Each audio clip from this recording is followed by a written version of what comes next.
ఇప్పుడే జీ5 app download చేయండి. చూడండి మీ ఫేవరెట్ టీవీ షోస్ ఎప్పుడైనా ఎక్కడైనా. నా డౌట్ నిజమా అబద్ధమా అన్నట్టు మాట్లాడాడు, కానీ నాకు మాత్రం నా డౌట్ నిజమే అనిపిస్తుంది. రాని చెప్తాను.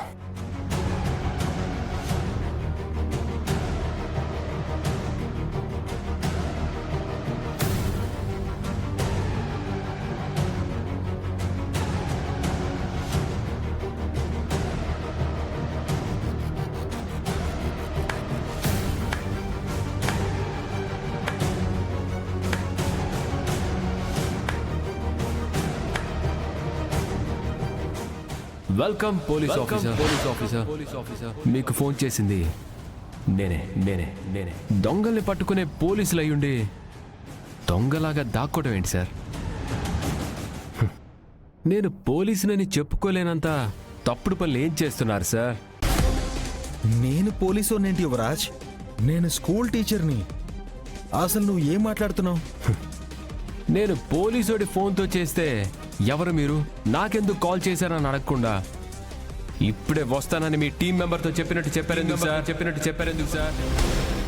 తప్పించుకోవాలని చూడ కేదార్, నీ అసలు రంగు బయటపడిపోయింది. నువ్వు నా ఇంట్లో వారసుడిగా ఎంటర్ అవ్వడానికి తప్పుడు కేసులు పెట్టి మమ్మల్ని దెబ్బతీస్తున్నావన్న సంగతి అర్థమైపోయింది. ఇప్పుడే వెళ్ళి నీ గురించి ఇంట్లో చెప్పేస్తాను. యువరాజ్, ఏమని చెప్తావు యువరాజ్? ఈ కేదార్ పోలీస్ ఆఫీసర్ అన్న విషయం ఇంట్లో చెప్పేస్తాను. నన్ను బ్లాక్మెయిల్ చేసి ఇంట్లోకి వచ్చారు. ఇప్పుడు నాకు ఛాన్స్ వచ్చింది, అస్సలు వదులుకోను. నీకేమైనా పిచ్చి పట్టిందా యువరాజ్? కేదార్ నేను స్కూల్ టీచర్స్, మమ్మల్ని పోలీస్ ఆఫీసర్స్ అంటావేంటి? నన్ను కన్ఫ్యూజ్ చేయాలని ట్రై చేయకు జగదాత్రి. నేనిప్పుడు పోలీస్ ఆఫీసర్ లాగా ఫోన్ చేస్తే పోలీస్ ఆఫీసర్ లానే మాట్లాడాడు. బయటికి రమ్మంటే వచ్చాడు అంటే ఏంటి అర్థం? ఓహో, అదా నీ డౌట్. కేదార్ వచ్చింది నీ కోసం కాదు. ఇదిగో ఈయన ఫోన్ చేసి బయటికి రమ్మన్నాడు.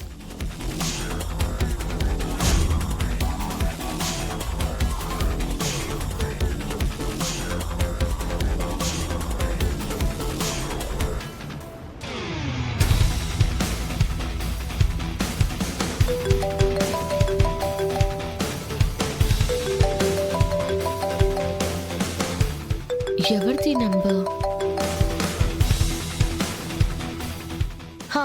హలో, నేను మేడం కిరణ్ని. చెప్పు కిరణ్. మీతో ఒక ఇంపార్టెంట్ విషయం మాట్లాడాలని మీ ఇంటి దగ్గరికి వచ్చాను మ్యామ్. కిరణ్ ఫోన్ చేశాడు. మన ఇంటి బయటే ఉన్నాడంట. విషయం ఏంటో కనుక్కుని వస్తాను.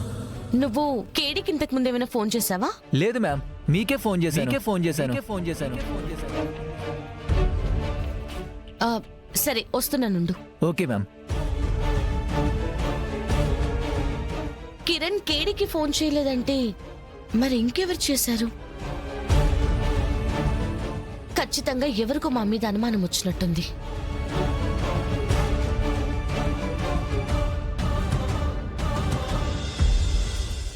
విషయం ఏంటో కనుక్కుందామని బయటకొచ్చాడు. నమస్తే సార్. నమస్తే మేడం. ఎవరు సార్ మీరు? నన్నెందుకు కలవాలన్నారు? ఏదో ఇంపార్టెంట్ విషయం మాట్లాడాలన్నారు. ఇదంతా మాట్లాడింది నేను కదా. వీడేంటి అతన్ని క్వశ్చన్ చేస్తున్నాడు? ఇతను మీ తమ్ముడే కదా సార్? అవును. ఇతను మా ఆఫీస్లో నా ఫోన్ దొంగతనం చేశాడు సార్. పెద్దింటోళ్ళు కదా, కేసు పెడితే బాగోదని మీతో మాట్లాడి నా ఫోన్ తీసుకెళ్దామని వచ్చాను సార్. ఏంటి యువరాజ్, నువ్వు ఫోన్ దొంగలించావా? నాకేంటి అంత అవసరం లేదు. సీసీటీవీ ఫుటేజ్లో క్లియర్గా ఉంది మేడం. యువరాజ్, నీ దగ్గర ఉన్న ఫోను దొంగతనం చేసిందేనా?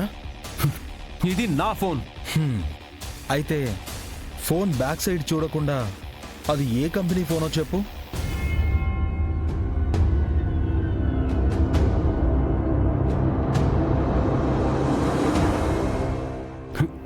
అయితే ఈ ఫోన్ ఇతనిదే, తీసుకోండి. ఏంటి యువరాజ్ ఇది? అసలు వీళ్ళ ఫోన్ని దొంగలించాల్సిన అవసరం ఏమొచ్చింది నీకు? నేను కావాలని తీసుకోలేదు. నా ఫోన్లో ఉంటే నాదే అనుకొని తీసుకున్నాను. Sorry. Thank you ma'am. Thank you sir.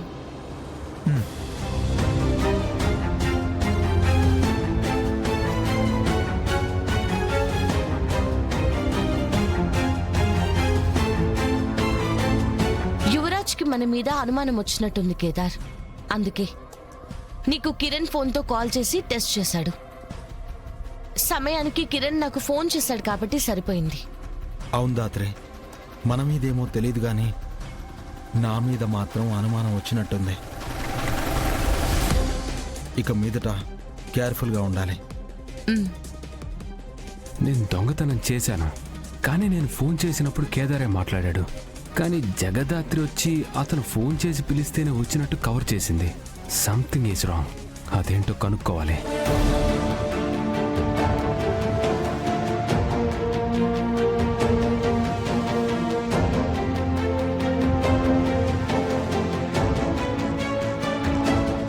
మా పర్సనల్ థింగ్స్ అన్ని వాళ్ళకి తెలిసిపోయాయి. వాటిని అడ్డం పెట్టుకుని ఇక్కడ దాకా వచ్చారు. వాళ్ళకి పోలీసులు ఇచ్చుంటారా? పోలీసులు ఫోన్ మిస్ అయితే అది కూడా సీసీటీవీలో కనిపిస్తే నేరుగా నన్ను అడిగి ఫోన్ తీసుకోవచ్చు. కానీ అలా చేయలేదు. వాళ్ళకి ఫోన్ చేసి విషయం చెప్పారు. పోలీసులకి వీళ్ళకి ఏదో సంబంధం ఉంది. అసలు వీళ్ళకున్న తెలివితేటలు చూస్తుంటే వీళ్ళు పోలీసుల్లానే ఉన్నారు. వీళ్ళ డిసిప్లిన్, వీళ్ళు క్వశ్చన్స్ అడిగే విధానం, వీళ్ళు ఇంట్లో నుంచి మాయమైపోయేది చూస్తుంటే ఏ అనుమానం లేదనిపిస్తోంది. కేడీ నంబర్కి కాకుండా కేదార్ నంబర్కి చేశారు కాబట్టి మనం తప్పించుకున్నాం. యువరాజ్ ఏమైనా కేడీ నెంబర్కి ఫోన్ చేస్తే మాత్రం ఈజీగా దొరికిపోయే వాళ్ళం. అసలు ఎక్కడ పొరపాటు జరిగిందో అర్థం కావట్లేదు దాత్రి. పొరపాటేం లేదు కేదార్. తనకి సంబంధించిన వీడియోలు మనకి పోలీసులు ఇచ్చారని చెప్పాం కదా. పోలీసులు మనకెందుకు ఇచ్చుంటారా అని డౌట్ వచ్చుంటుంది. హా, పెళ్లిలో మనం రౌడీల్ని కొట్టిన విధానానికి కూడా డౌట్ వచ్చుండొచ్చు దాత్రి. దెబ్బలు తిన్నవాళ్ళు చెప్పుంటారు కదా. ఎందుకు డౌట్ వచ్చింది అని ఆలోచించటం వల్ల మనకొచ్చే లాభం లేదు. ఆ డౌట్ మళ్ళీ మళ్ళీ రాకుండా మనం జాగ్రత్త పడాలి. ఈ రోజు నుండి వాళ్ళ ప్రతి అడుగుని అనుమానించాలి. ఈ రోజు నుండి మనం వేసే ప్రతి అడుగు ఆలోచించి వేయాలి కేదార్. వాళ్ళ రూమ్ని సర్చ్ చేస్తే ఏదో ఒక ఆధారం దొరక్కపోదు. మన రూమ్ లో కూడా కేడీ జేడీలకి సంబంధించిన ఒక్క ఎవిడెన్స్ కూడా ఉండడానికి వీల్లేదు కేదార్. చాలా కేర్ఫుల్ గా ఉండాలి. ఎలా అయినా సరే వాళ్ళ గురించి మొత్తం తెలుసుకోవాలి. అదే జరిగితే ఈ ఇంట్లో నుంచి వాళ్ళని పంపేయటం కూడా ఈజీ అవుతుంది. ముఖ్యంగా వాళ్ళ ఫోన్లో ఉన్న నా వీడియోస్ని డిలీట్ చేయాలి. యువరాజ్కి సంబంధించిన వీడియోలు కూడా జాగ్రత్తగా ఉంచాలి దాత్రి. అవి నేను చూసుకుంటాను, కానీ నువ్వు మాత్రం కేర్ఫుల్ గా ఉండు.